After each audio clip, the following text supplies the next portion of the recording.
Okay, there we go. You know, I was sitting there for the whole first song, because I'm such a noob at this stuff, trying to figure out why the hell it didn't look like the feed was on there.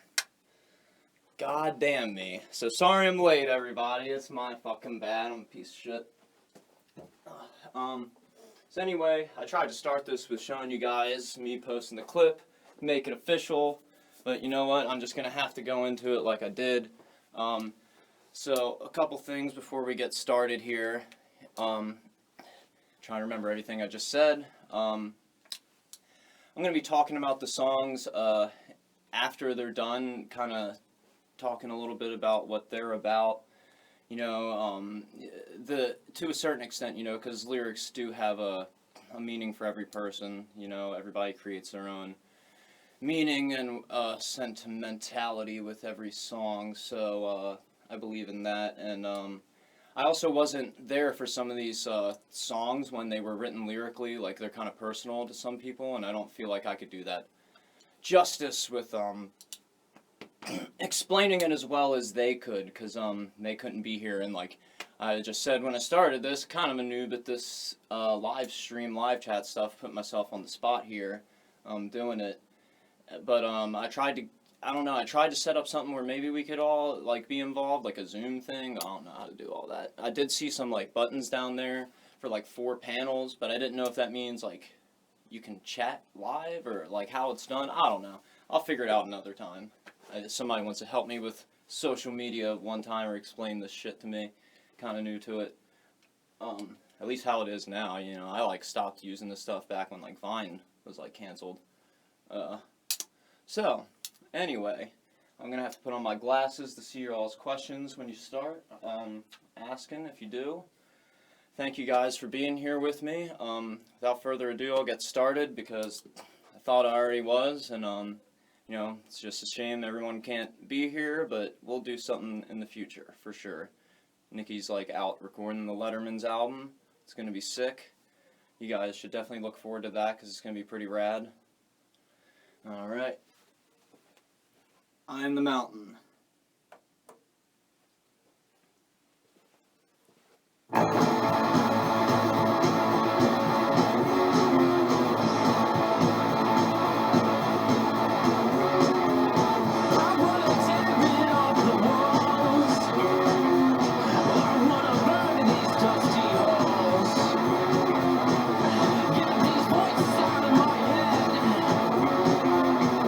No room for you when we're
Alrighty, so let's get started with the talking. Alright, so I'm the Mountain Man. God, I try not to get emotional on this one, because this is one of the songs on the album where Austin Hill, our drummer who passed away last year in August, it wasn't COVID related or nothing, he died in a motorcycle accident. You can see a lot of his awesome footage and pictures, man. He was pretty incredible, honestly. He worked on lots of things, bikes, motorcycles. He could do cars, you know, lots of stuff. He was a great dude. Look up Plasma Fungus on here. It was pretty awesome. Anyway, about the song, I'm the Mountain. So, it originated, I know, from Austin and Skylar hanging out in one of our old friends' house, and they were just jamming riffs and stuff. So that's like where that whole like thing came from. And I think the only thing that I really added to it, you know, because I think they had like the chorus mapped out or something, like as far as the chord structure. I think I just kind of like altered some things, maybe. I don't know. I tend to do that to make things just melodically sound better. I think the only part that I really added, though, was that bridge thing with that where it goes that, like, Jane's Addiction-y, like, like thing. But, I don't know. I like the song a lot instrumentally, but it came from Austin and Skylar. Like, they wrote all the riffs to it and jammed it out on the drums. I'll never forget, because Austin, you see, he wasn't, like, really a drummer, so, you know, we kind of like got him into playing drums because we were all like a bunch of guitar players in high school, and it's like we didn't have a whole bunch of friends who could really play drums, you know, that were readily available. And he came over at one of our friends' house one day, along with another friend who actually blew my mind the same day on the drum kit. Like, they both hopped on there and started playing like these like Death, like the band Death, like fills like from those songs and shit. And I was like, dude, you guys could play drums, man. You guys need to play drums. I was like, if you can play that fast, you know, stuff like, you know, and Austin, you know, he was a great guitar player. He ended up playing guitar with the Dukes eventually, but we needed a drummer at first, you know, and his birthday is actually the same day as Ray Manzarek, and Ray Manzarek, when he joined the Doors, didn't know how to play organ at all, so he went and learned how to play a lot of the organ on the fly and, like, wrote all those crazy lines and stuff, and I thought it was kind of interesting that Austin kind of did the same thing, but with drums, if that's an interesting note there. So I'm the Mountain, with all that backstory with Austin now covered. It's lyrically not really supposed to be about anything. I see it more of like a symbolic song with like some of the songs on here.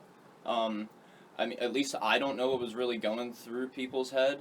I mean, I know our old bassist and singer who was in the band, Brian Hoffman, shout out to him for helping out with this. He's contributed some of the lyrics at some point, but so did Nikki and Skylar. And I know that when me and Brian, were sitting in the room, we were watching Rick and Morty, and some of the lyrics like came from that or something. But I don't even know if those are on here.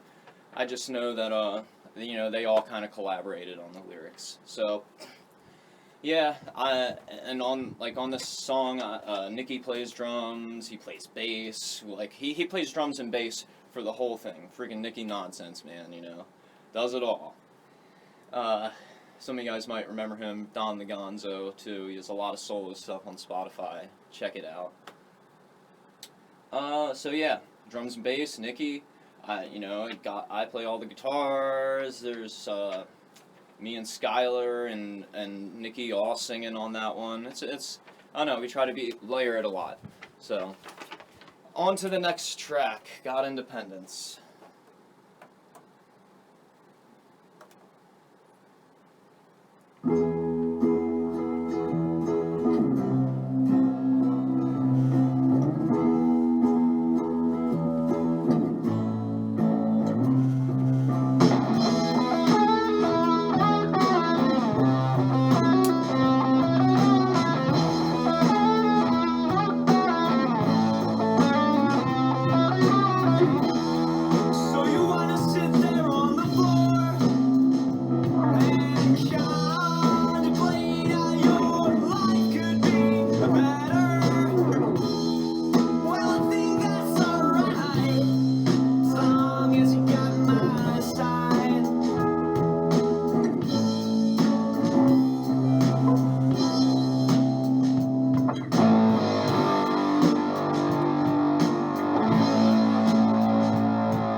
before I forget, before I get into that one, and I'm going to try to make these a little fast because I'm hoping I don't have to make this in 2 videos. You can only go for an hour. But Eye in the Mountain, I forgot to talk about like the symbolism of what that meant. I just kind of said that the lyrics meant nothing. And they do kind of mean nothing, but to me the song is about like kind of the struggles that we go through as a band and really as people. You know, Eye in the Mountain, it's like the mountain you get over, and it's like the lyrics are all like in your face, like kind of like, it's like just like the voices in your head like yelling at you, like kind of thing, or like, I don't know, that's how I see it anyway. You know, they might not really mean anything, like weren't written for any reason, but I think that they can hold meaning if you create it. So, anyway, Got Independence. God, this song, man, another one. It's just so old. Like, so I wrote this song before the Dukes even started in like 2012. I think I was still in the band Aries at the time, if anybody remembers me from that, in the Baltimore scene. I think I was still in that band, and I was just coming out of Altram or something. Either way, like, I was trying to, like, become more my own, I guess kind of rock songwriter, because when I first started, I started in metal bands, like the band Relic I first started in when I was like 15. You know, shout out to all them boys out there, you know, who were part of that. So I started out playing metal, and it's like I did write some songs for that, for sure. Most of them were collaborated with people. I think I may have wrote like 1 or 2, like, that were actually like by myself, you know. And looking back on them, like, they're cool and all, but definitely not as proud as I am Got Independence. And that is literally the first song I ever wrote by myself, like a rock song like that, you know. And the lyrics, like, came to me. It was like one of those things, you know, you like wake up one day and you like, you know, you gotta write this song. Except for, it wasn't like I had it in a dream or something. It was like, I woke up at my friend's house, and like, it's dedicated to our friend Cody Farber. And, you know, at the time he was just sleeping on our friend's floor for a while. I mean, that's where he was living, you know. It was rough for all of us. I was living there at one point too, and you know, it was just like kind of dedicated to him. I mean, it's not like me calling him out for sitting on the floor or anything like that. It's like this dude had like so much freedom and like passion for what he did and everything like that, you know. So I kind of like dedicated it to him, you know, and I kind of was just writing it in hopes that he was going to do stuff with his life, because we were all still kind of young. We were just coming out of high school. So that's what the song's about. It's kind of patriotic in that sense, and very, I guess, Hunter S. Thompson influenced to a certain extent about like the American dream and like losing that, but you know, you gotta use your freedom, man. You gotta make something of it. That's what this place is about. You know, I'm definitely about all that. So, on to the next one. Oh, you know what? I can't do that. You know, I'm moving too quickly. I'm just gonna go quickly and, you know, just tell you who played on that. You know, I wrote the lyrics and the music to that one. But Nikki, you know, bass drums. I played acoustic guitar, rhythm guitar. There's like the little lead things in there. And Vox and background Vox, you know, from me and Nikki in that one. So, yeah, that was an old song. You can probably find some old demo of that on my SoundCloud or something. I don't know, it's probably out there. It's probably out there from like 2012, I'm not gonna lie. But on to Barely Electric, the next one.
Yeah, I kind of had to jump off for that one. It ends quickly. So yeah, Barely Electric. That song, man. I guess we said it a million times live and we played it now. So I mean, it's no surprise. It's a little embarrassing for me to talk about, but it's about this girl, Bryce Dodge. You know, she's an awesome friend of ours. You know, but everyone was kind of into her back in the day, you know, and I was like had a thing for her, and Skylar was with her at one point, and I'm not exactly sure, you know, what happened with their relationship anyway, but this song was like dedicated to her because she's still a good friend of ours, you know what I mean, and like, so I don't know exactly what he means by some of the lyrics. All I know about Barely Electric, shout out to Howard Chris Schofield out there, you know, he used to be with me in Tire Drivers. He came up with that line, Barely Electric. I don't even remember how. I think it was like something about us playing or something like that. It was some comment about the Dukes when we first played at this place called Sean's Music. He called us Barely Electric. He was like, dude, that was like Barely Electric or something. So we were like, dude, we gotta write that song. And like, I don't know, somehow metaphorically, our tripped out minds at the time, Skylar, you know, thought that, you know, that fit his relationship with Bryce Dodge, and I was like, yeah, let's write a song about Bryce Dodge, because she's awesome. And, anyway, so yeah, that song's about that. I mean, I don't know, you make what you want out of the lyrics. Me and Skylar wrote all the music ourselves.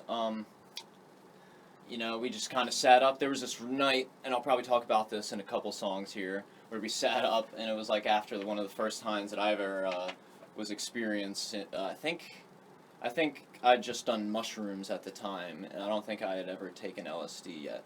But yes, it was during one night we were up after a long period of doing that kind of stuff, and we just wrote like, you know, Barely Electric and like and a couple other songs that I'm gonna say on here that came out in that night.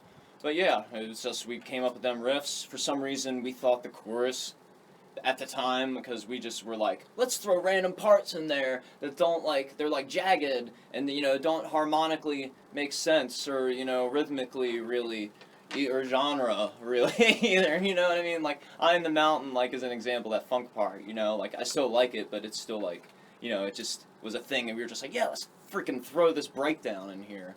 But, so Barely Electric, we were like, yeah, the chorus should, like, not be in C, like the rest of the song should be in G for some reason, or E minor, and it's like, no. So, a lot of these songs, like God Independence even, I don't know, like, they weren't tight musically, but they came from a very sentimental place, so I really spent the time over the last year trying to iron out parts in them, kind of cut off the fat and stuff like that, and Barely Electric was a song that, like, that whole bridge middle 8 section, like, I freaking just scrapped everything. I rewrote the chorus in A minor and like did that and like just, you know, made the whole middle 8 part a big weird progression, and the solos are a lot different. I cut some of the solos like out and made some shorter, some a little more melodic. Anyway, it's Barely Electric. On to the next one, Empathy and Rhyme.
stereo.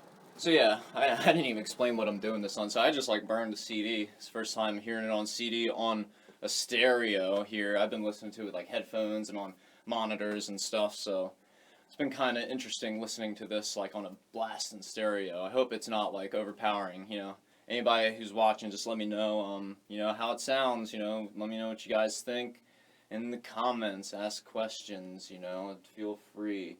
I understand it's late. I appreciate anybody who's here with me. I just wanted to talk about it when I published it. You know, I couldn't have waited any longer. So, without further ado, we'll get into Empathy and Rhyme. Now, this is another one that's kind of an embarrassing story for me, but I have to be honest about it. It's a great song. It came very shortly after got independence, and these songs were kind of written after I'd broken up with a girl I was with for, it was probably the longest relationship I was ever really in, honestly, you know, but, yeah, I broke up with this girl, Taylor, and, you know, she's still awesome person, good friend, you know, so, I just want to dedicate the song to her positively. I want to make everything about this, you know, as positive as I can, you know what I mean? It's kind of, a lot of these songs have a lot of heavy weight to them, and, especially with Austin and everybody having played on them, you know, it's just kind of weird going back on all this stuff and talking about it and whatnot. But Empathy and Rhyme, you know, it's just kind of, it's not necessarily anything against Taylor in the song or the relationship or anything, but it is kind of about my feelings after having been out of a relationship for that long, in a way, and you know, I just kind of, it was like the same thing, Got Independence. It was written like a week later, in like 2012, right before the Dukes kind of started in like December 2013. I don't know. I have to look at like our time frame again. I think it was like December 2013. So all this happened late in 2012, and anyway, so yeah, the lyrics are kind of about that. It was another song that, going back into this Groovetunes project for Austin and Daniel, you know, recipes again, I had to trim some fat off of it. If you go back and watch any live versions of that song, you'll see it's, you know, the old ones anyway, you'll see it's a lot different. You know, there's so many more guitar solos. Like, I just have the one in it now. It's so much different. Like, it's just trimming fat off of stuff, you know, and it's like, the lyrics in that song, it's very wordy, very Bob Dylan-y, like, in the terms of, like, it just goes on and on and on, but it has a lot of depth to it, you know, and meaning, you know, and every line changes and flip-flops and does crazy acrobatical, lyrical stuff that makes me hurt my brain when I try to sing it. So, you know, you guys have fun laughing at me out there in the crowd trying to mess that stuff up. Anyway, Empathy and Rhyme, I didn't even say for Barely Electric. Again, Nikki played drums, bass on Barely Electric. I got rhythm guitar, acoustic guitar, lead guitar on the guitar solos there. I did some Yamaha CP80. You can see back there I got this piece of crap Yamaha, but it does have great sounds on it. It does synthesizer stuff, and it's kind of like been updated to get a lot more patches on it. But anyway, so yeah, on Barely Electric, I played a CP80, like electric piano thing on it, and that's kind of interesting to hear in there. You can really hear these things if you put on the headphones too. Don't know how it's sounding on there like that. So yeah, and then Christian Clark, that is our new drummer. I gotta make a mention for this song, because this is the first track on the album where he is featured on his congas. Once again, that kind of stuff, you know, mixes in with the percussion and all, so you probably gotta put on like some good headphones and just kind of like try to soak in all the stuff going on in it. But yeah, and Empathy and Rhyme too. I'm about to go over that before I go into the next song. Nikki plays drums and bass again. Awesome, because, you know, that song was written mainly with the bass line in mind. You know, so him taking over on that line, he's done it all these years, you know, it's awesome. It's kind of a hard rhythm to stay in the whole song. So, anyway, yeah, he plays drums and bass. I did some rhythm, I have that solo in it. I sing pretty much the whole, lead vocals in that, and Skylar, I don't know why, but he asked for like all of his vocals to be cropped out of that one for some reason when he recorded it, but I think that some of it was good, so you can hear some of the background voices in there. Sorry, excuse me. I hope he approves of that. So, I mean, I think it sounds cool. So, let's see. We got Grab Your Friends next. You guys probably heard this as the single. The first single on the album, anyway.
Alrighty.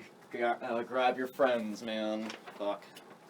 Skylar's freaking crazy indie folk anthem. So, I don't know when I don't know. I know I messed up when I started this, so I don't know how far along in time I am. I apologize if I have to start another video. Hopefully it doesn't happen in the middle of a song. If not, you know, I'm just going to be right back up, and then we're going to see what we can do with these videos afterwards. Might splice them up, put them on YouTube, you know. Might just put the whole thing on here. I don't know. We'll see what happens, guys. Thank you for being with me once again this late at night, or wherever you are in the world. Maybe it's early, wherever you know you are. If you're able to watch this right now, I have no idea how this stuff works, the algorithms and whatnot. So anyway, grab your friends. I wasn't there for this song, man, but I do know one thing that I think is for certain about it. They can correct me if I'm wrong when I'm done with this. Maybe Nikki knows too when he gets here later. hopefully he gets here. You know, it's storming along the road like the snow and stuff.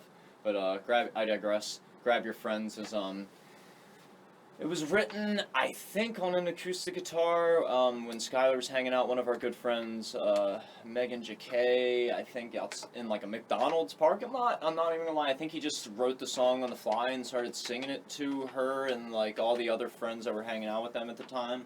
I think that's how it was conceived. That might have just been like one of the first times he ever played it for people. Not sure. Never know Skylar. What another personal story I do have about the song, because it predates Raoul and the Dukes. I'm not sure by how long. It may have been 2011, 2012.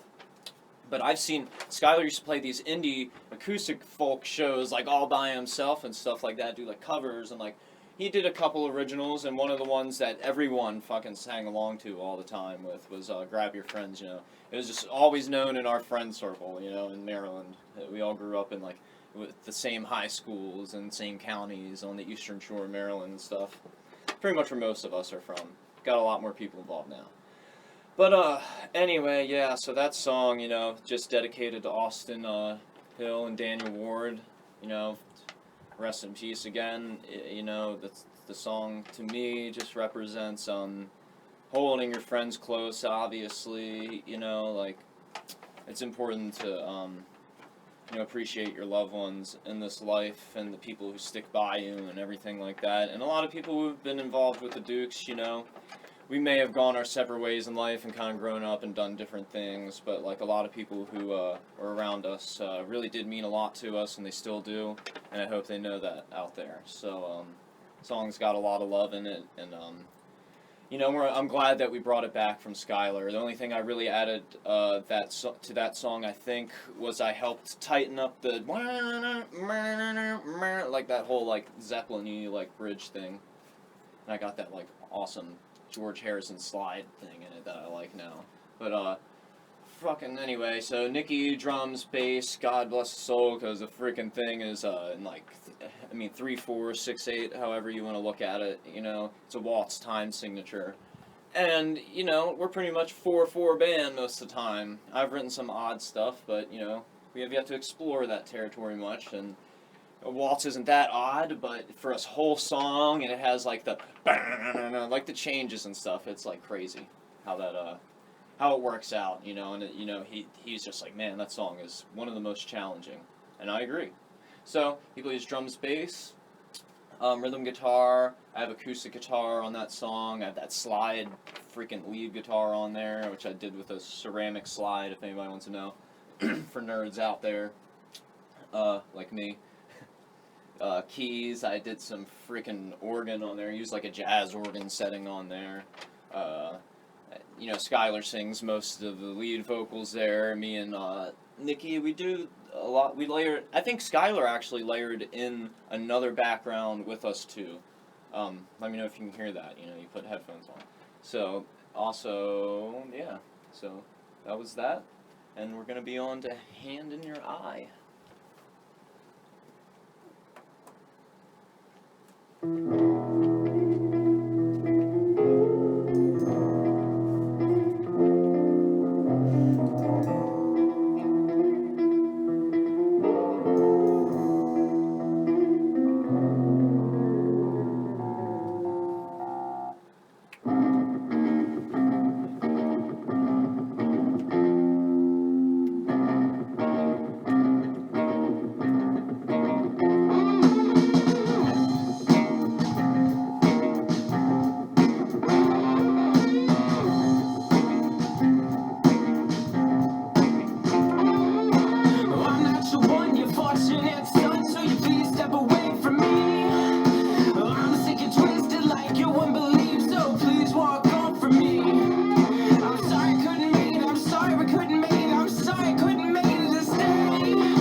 So yeah, that song is "Hand in Your Eye."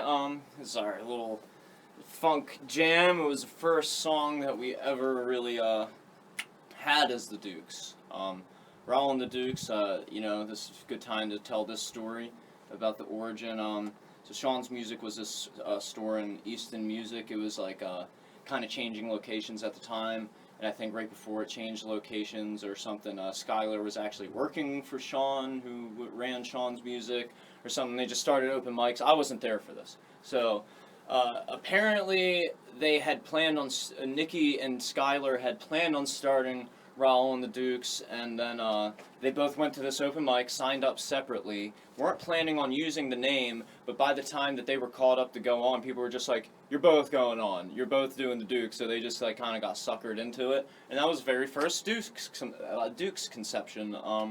And I think the only song, they played like some covers or something, but I think the only two originals they had were Grab Your Friends, which like I said before, was a Skylar song. It came from Skylar's stuff. He even has like a recording out there somewhere.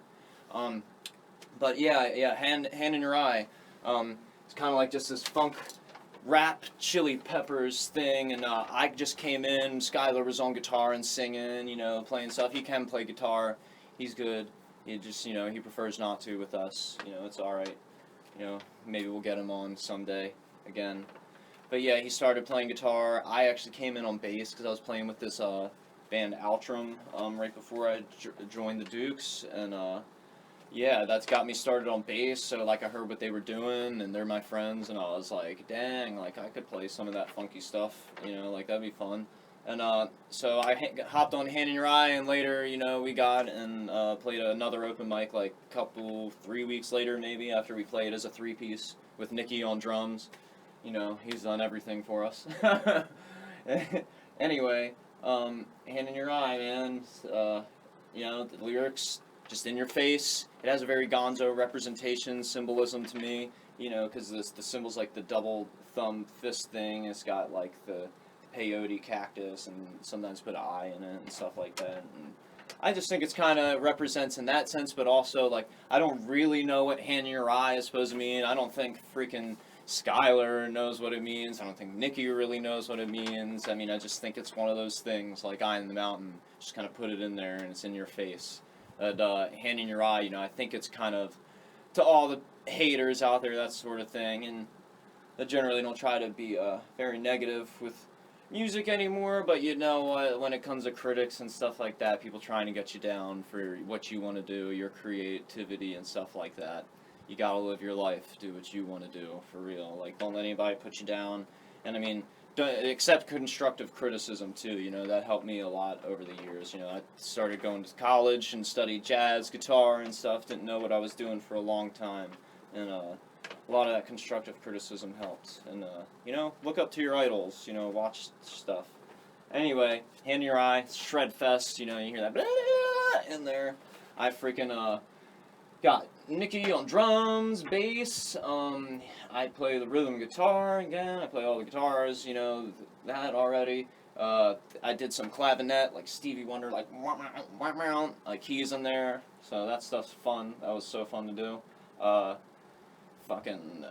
Vox, Skylar laid one down, but he preferred Nikki do it, so, Nikki, he's pretty good at rapping. He doesn't play his drums, doesn't play his bass. He doesn't play anything, basically, you know what I mean? You've probably seen that when he does Clint Eastwood by the Gorillaz. But, anyway, so, yeah, that's the song, It also has Christian on congas again, our new drummer.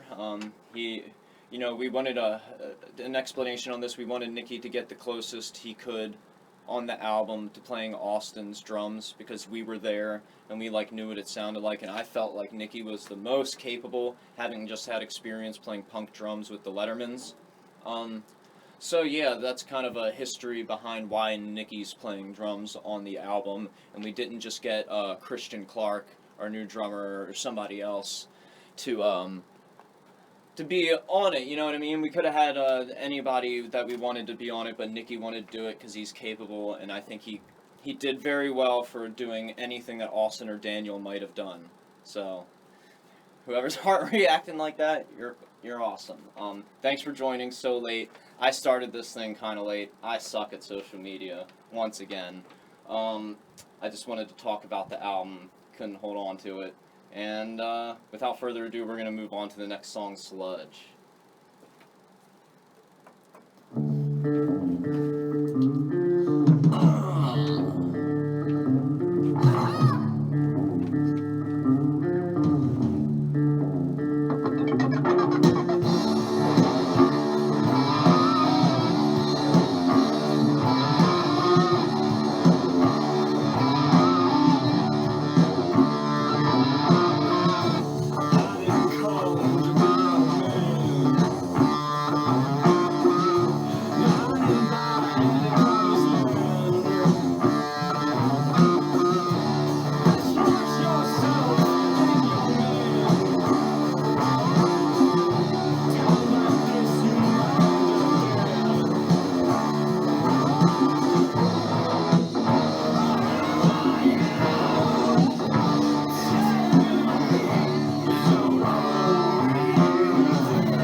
So I paused that one early because it, you know, and I hate to break the transition, but that song's supposed to flow directly into the next song, God Independent, or not God Independent, Supernova Sunrise. We went through God Independence. I'm losing my mind, people. Don't know where the hell I put my damn glasses so I can see what y'all are saying. Thank you to anyone who just got in the conversation here. I'm blind, so I gotta be a old person here. Hey, it's Pat. Yeah, love you, Pat. You're awesome. Shout out to Pat from White Rabbit Clothing, man. He does all kinds of stuff. You know, you should check out his stuff. Trying to remember what they're called right now. I know they got a new name. He can post it in the chat. You know, you're allowed to do that, man. You know, love him. Fucking Pat Voris, man, from Vermont. Hope you're doing good in college and doing good out there, man. So we're going to get into this next song. Like I said, anybody who's watching, I hope the video doesn't end early. I did start like kind of late, so I don't know where the time's at. If I have to stop again, you know, trying to make the most of this hour, you know, hopefully not make the next one very long. So, Sludge Man, goddamn, this is a song that I, again, was not really there when it was first conceived. It was kind of a thing that Skylar, Austin, and I think, I don't think Brian Hoffman or Rick came up with any of the riffs, but he was definitely in the room, I think, because all these doom metal songs that you're about to hear that we kind of came up with were kind of like inspired by all of them, because, you know, I came from playing metal. I don't know if it had to do with maybe they wanted to have me play metal still or something like that, but I don't know. You know, these sludgy stoner metal, doom metal songs, they kind of came out of nowhere, you know, and Austin and Skylar, they were both just jamming that, you know, that was like their whole thing, that right there. I think I added, you know, Skylar had the riff, that breakdown, like the thrashy thing, but I think I like made it a little different. I added like the slide things in there. I didn't do much to alter that song. It was really like a thing between like Austin and Skylar, you know, which is awesome. I'm glad to showcase any song that Austin was a part of on here. And I'm gonna go, okay, so over the meaning of the song. It's one of those songs, kind of doesn't have a very literal meaning, but it does have a very metaphorical, symbolic meaning. I think Skylar wrote it about some breakup or something, but you know, I can't really talk on that because it's not mine to say. But the song, to me, Sludge, like, and what we kind of wrote it about, and how this, you know, the concept of the band, the American dream, deteriorating, that sort of thing. You know, the song to me is about what we of people have taken from the earth and have yet to give back. And Sludge is kind of dedicated to all those fat cat oil tycoons out there. You know, hate to be negative, but fuck them. You know, they steal a lot of stuff from the world, and they create a lot of greed and chaos. So ain't about all that. Try to create positivity out there, man, and give back what you take from the earth. I try to do my best. I know it's kind of hard, you know, with the circumstances. But we do what we can, you know, and Sludge is dedicated to that. It's about the oil taken from the earth, all the plastic we put in the ocean, all that kind of shit, you know, and to me, it's like they, you know, Nikki and Skylar, they may not say it holds much meaning, but to me, the whole, you don't, you know, who are you to tell me you don't owe me nothing, is like the earth speaking to us, you know, from like thousands of years ago, you know. We've really, we've come a long way, but we've done a lot of damage too at the same time, so that song's dedicated to that. So the instrumentation on it, Nikki drums, bass, like the whole album, you know, rhythm guitar. I did some rhythm guitar, got the lead guitar on there, the solo, and the crazy thing all over the neck. We got there's no keys on that one. Skylar sings most of the lead vocals. I think Nikki comes in a little more during the chorus, and we all kind of do backups like we normally do live for it. We tried to give this album a very loose live feeling, like the way that we play it, but obviously, you know, you want to get it tight, and these are like the definite versions of these songs now, so you can enjoy that. Christian, our new drummer, also played congas on that. You get that like voodoo by like Godsmack, like bop, bop, bop, like kind of thing going on there, you know, whatever. That was another single from the album. We're moving on to Supernova Sunrise. It's supposed to tie into that.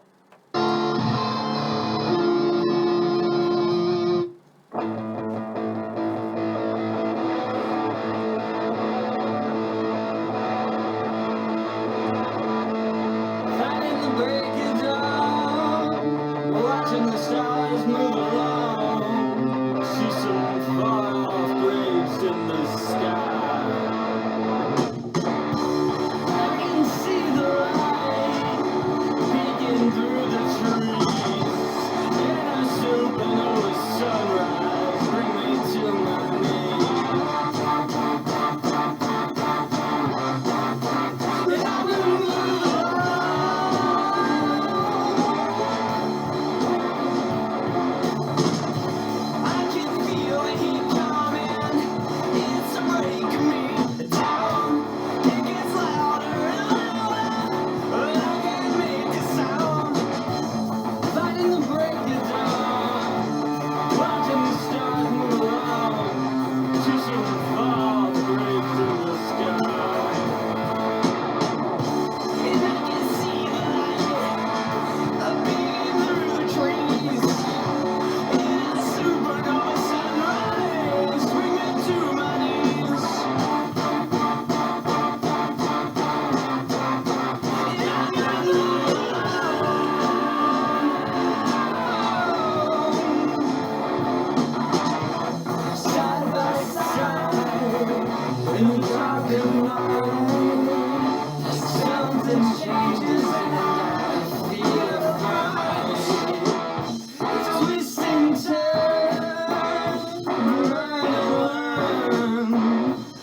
Supernova Sunrise.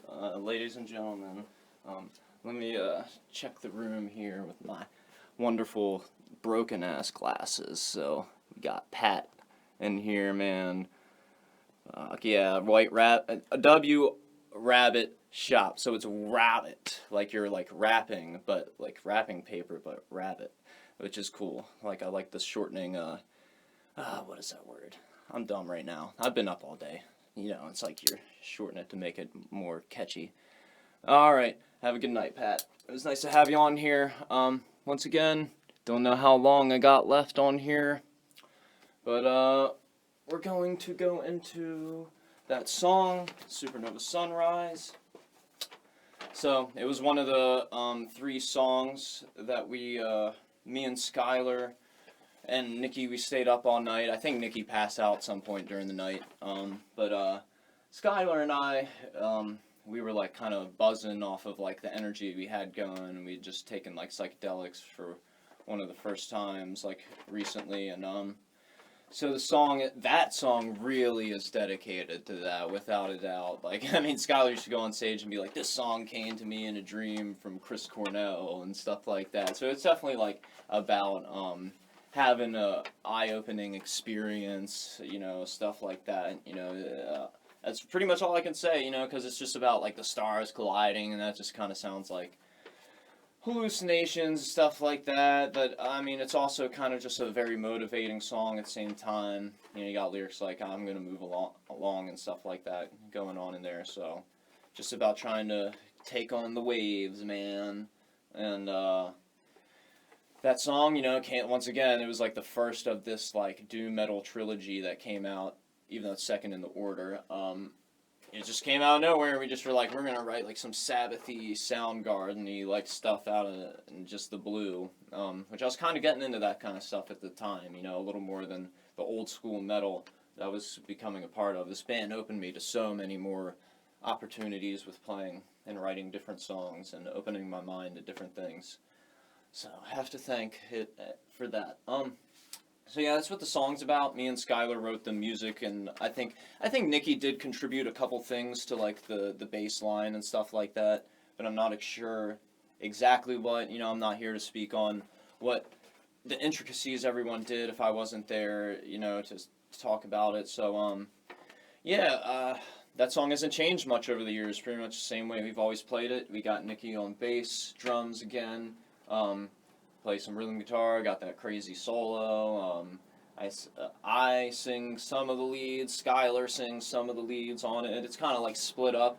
It's kind of like how we do it live, like we kind of split it up, but sometimes when we do it, we kind of just like harmonize on different parts and stuff, so we tried to keep it in vein with that. But yeah, it's pretty much what's going on there. We got some background vocals and stuff too from all of us. So on to the next one, 9. Try not to run out of time here.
Alrighty, so we got 9 there. Like I said, I hope I don't run out of time here.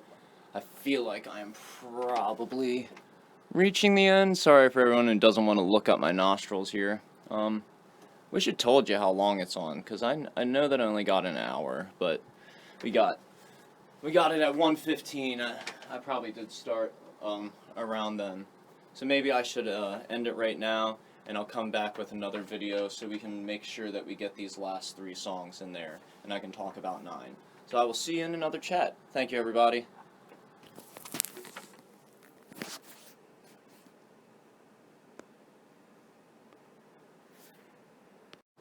Hello again, everybody. Welcome back, welcome back. Sorry I had to split it up. I felt like I was running out of time. I didn't want you guys to get cut off in the middle of a song or an explanation at that. So thank you for anybody who is still here at 1:15 on the East Coast of the United States of America right now. Thank you for coming back, man. You're freaking awesome, dude. Oh, man, thank you, Johnny, for coming in here, dude. Awesome, dude. Can't really, well, yeah, Johnny, you know, he's a great drummer, plays with Voodoo Death Cult, man. Check him out, Johnny Zabo, man. He's a legend. So, I'm gonna get into the last 3 songs here in a minute, but I want to explain a little bit about what 9 is about, and like that is the final song of this doom metal, stoner metal trilogy that we came up with back around the time when this band was starting to like really take shape into what we were trying to be about and what we were trying to do. So, like I said, I came from like a metal background. I was trying to do different kinds of styles and stuff like that, and they were like trying to write some metal stuff, like and everything. So it was kind of interesting how the genres collided like that for a second there. But it came out in some really cool songs. And 9, I wasn't there, like Sludge and a couple of the other songs, but Austin and Skylar were jamming in the room. I don't know if it was the same day as the other ones, but it was around the same time, and they both kind of like came up with the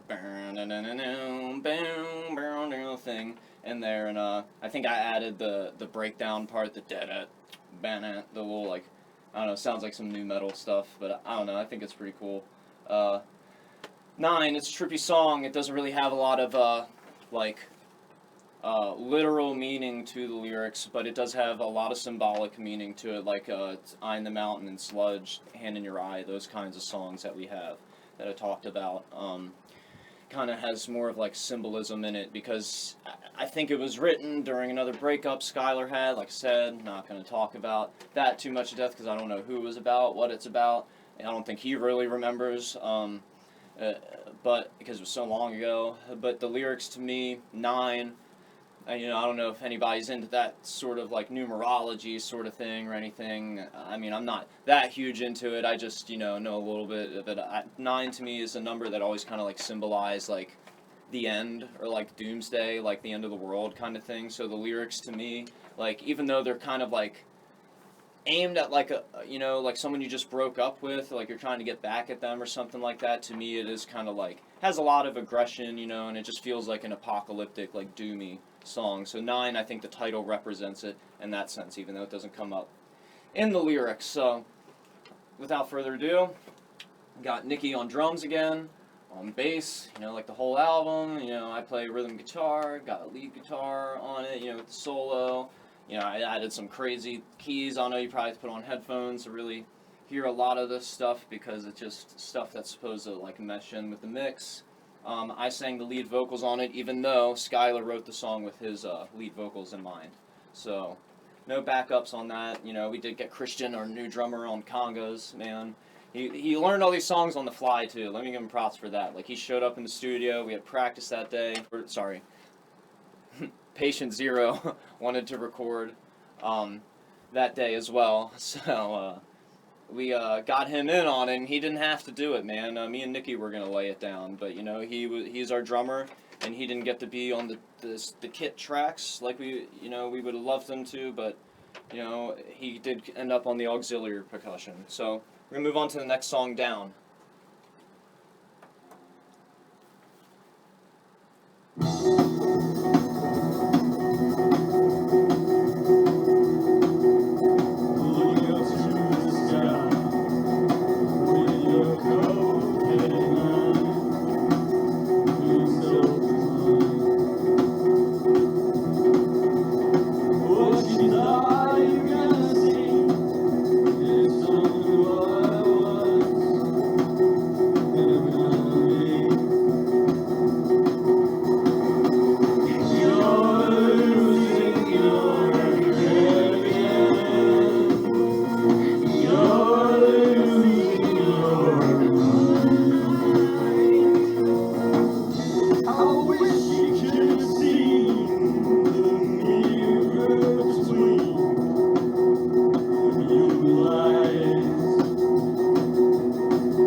Yes, that was Down, our little, like, I don't know, to me it reminds me of, like, a very Strokesy, I don't know, maybe even, like, going as far as to say, like, has, like, a R.E.M. kind of vibe. It's, like, that early post-rock influence, but, like, the Strokes and, like, Interpol and stuff like that, they kind of did some stuff like that, and I think that's where the musical influence on that comes from.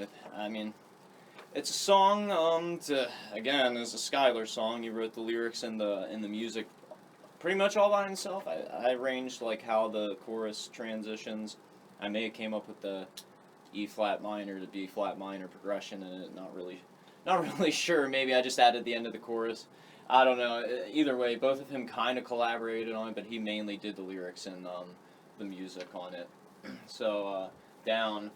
Not really sure. I'm sure it's a breakup song. It sounds like it's kind of like about kind of dealing with depression. Obviously, it's called Down and stuff like that, but I think it's also about kind of being able to overcome those things. Like a lot of these lyrics, just kind of like the voices in your head yelling at you, and you just kind of like, you know, rolling with the punches and fucking telling them fuck you. You know, you gotta tell them off in your head. You know, sometimes. So, kind of understand where he's coming from.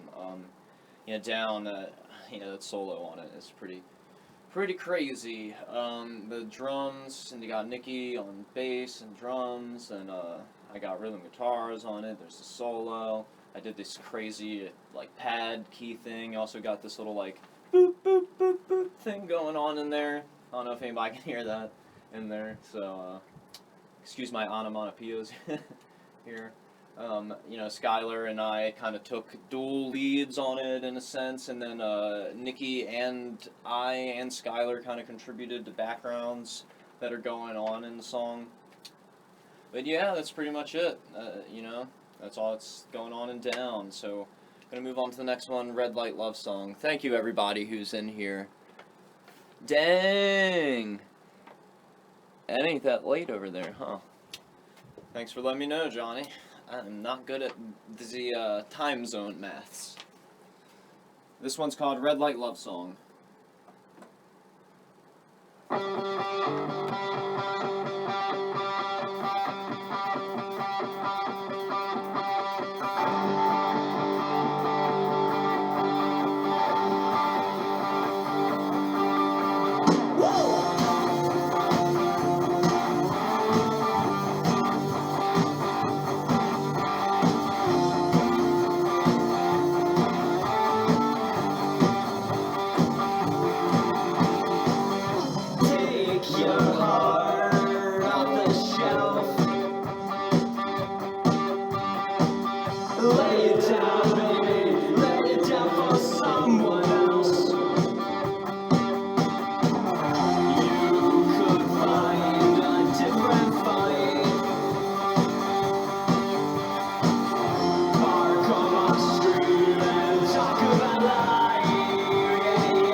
Alrighty.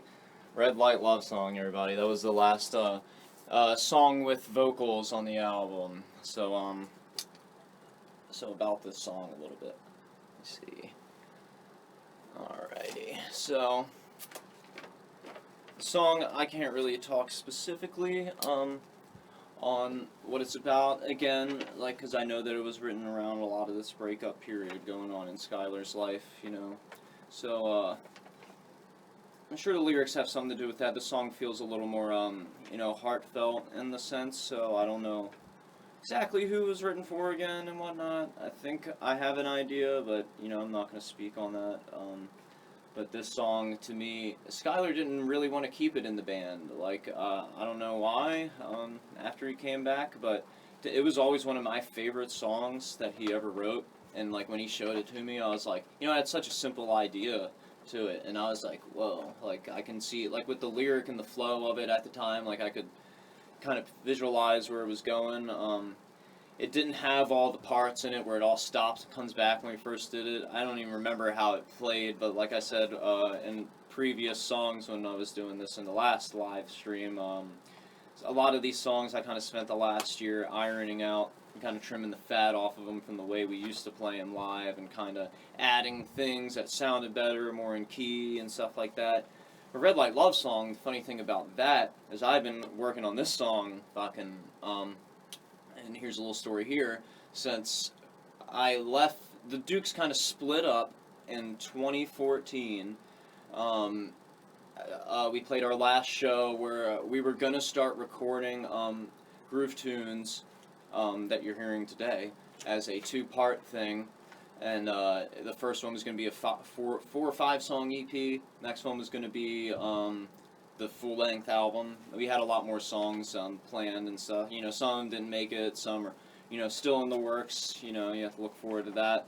But yeah, so we basically, when Austin passed away, took a lot of those songs and kind of brought them back to life. But one of the songs I'd already been working on for a long time, I'd moved to West Virginia in 2014 after we split up. Couldn't really get things together, and I tried to get the band going in West Virginia, where I eventually started going to college and stuff. And I played in this band, Unaccepted, with Sam Edsel, who's an ex-member of the band, the Jasons. I don't know, it was kind of weird because I wanted to get him into this this band, and at first when we were talking it seemed like he wanted to, but, you know, I don't know, maybe he just wasn't into the genre or something like that. He's very capable of playing it, without a doubt, and he just wanted to do his own thing, and so we started this Unaccepted thing, which is kind of like a more hardcore duo thing that we ended up doing, because I couldn't get it together with the Dukes in West Virginia. So Nicky started doing the Dukes by himself in Maryland, when I moved out to California to rejoin the band I played bass in, Altrum, I took some of these songs. I know that nobody else really had plans for Red Light Love Song, so I was going to kind of tighten that song out, maybe make it into a solo song one time, because I was writing all these new Duke songs, didn't know what to do with them, and I mean, along with these songs, like I was just kept on working on them and kept on working on them, and Red Light was one of the songs. Like, I ended up adding all this stuff, and I really liked it. It's always been one of my favorite songs to play. When Skylar said he didn't want to do it, I was like, nah, dude, we are putting Red Light on there. So yeah, the song, metaphorically, I don't know, red light district kind of makes you think of Amsterdam, that kind of shit, you know what I mean? I don't have to really go into what the hell that's all about, you know, so, I don't know. It's a very, like, kind of got some, like, you know, heartfelt lyrics to it, but at the same time, it's like, I don't know, it kind of sounds like he's telling someone off, but I don't know. It's just an interesting, catchy song. People have told me it sounds like Heroes by David Bowie or some stuff like that. I don't know about that, but you know, that's just something people say. Skylar came up with all this stuff again. I kind of contributed some things here and there. Nikki plays drums, plays bass. You know, I do the rhythm guitar. There's some leads in there. There's this crazy pad-like key thing going on in there, synthesizer, sweep pad thing. And then we got me and Skylar doing a dual lead vocal thing. He kind of has some backgrounds coming in. Nikki has backgrounds that come in during the choruses and stuff like that. But the way that mine and Skylar's vocals mesh together is just, I can't even believe it came out like the way it did, honestly. It's unbelievable. So, yep. Moving on to the last track here, sadly. I'm going to be leaving you guys here shortly, but this last one, man, is a freaking jam. Literally. So, it's an instrumental song. This song is called Funky Noir.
we have reached the end of the ride, people.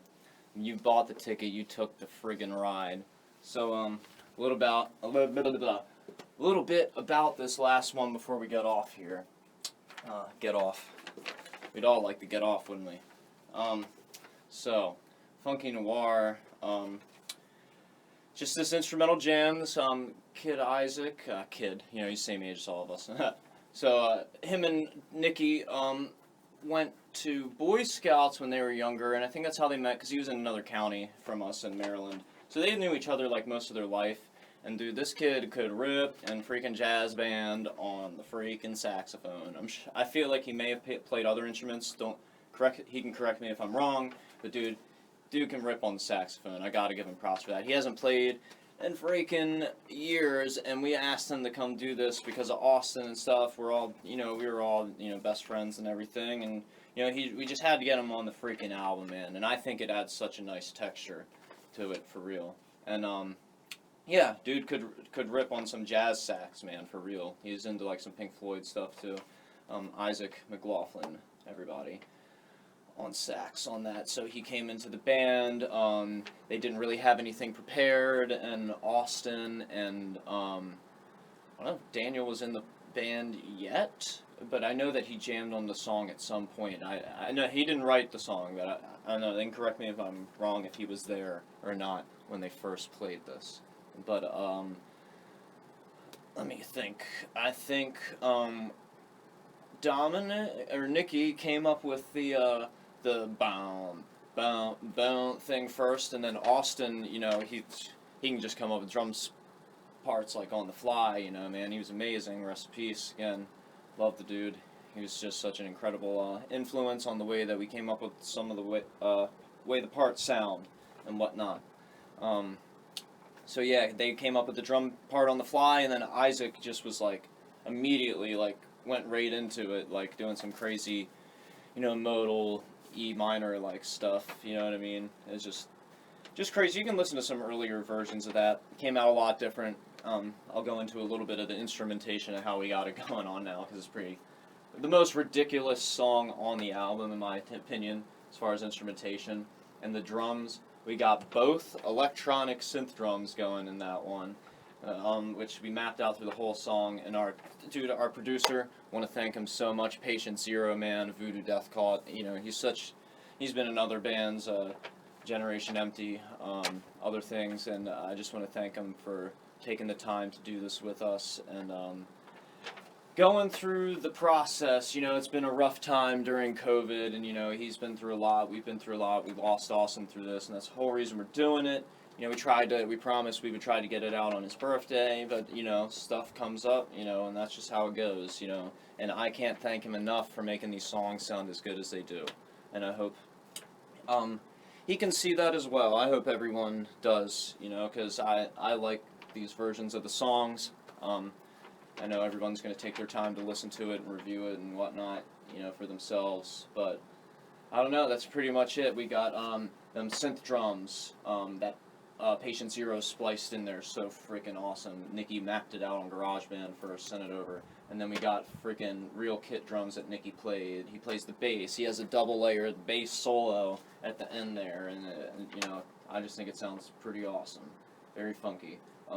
I did, the little rhythm guitar in there, a little funky, old school hip hop rhythm guitar. We got that crazy metal solo comes out of nowhere on lead guitar. Have that clavinet featured again, the Stevie Wonder-ish kind of sound going on there, but then I have that crazy synthesizer thing. I came up with patches and stuff on some leads and stuff on the keyboard, and just kind of went to town all funkadelic on it and everything. So yeah, that was the key parts. And then we got Isaac's saxophone solo on it. We got his annual saxophone solo out of him, and we're definitely going to get him on another one, man.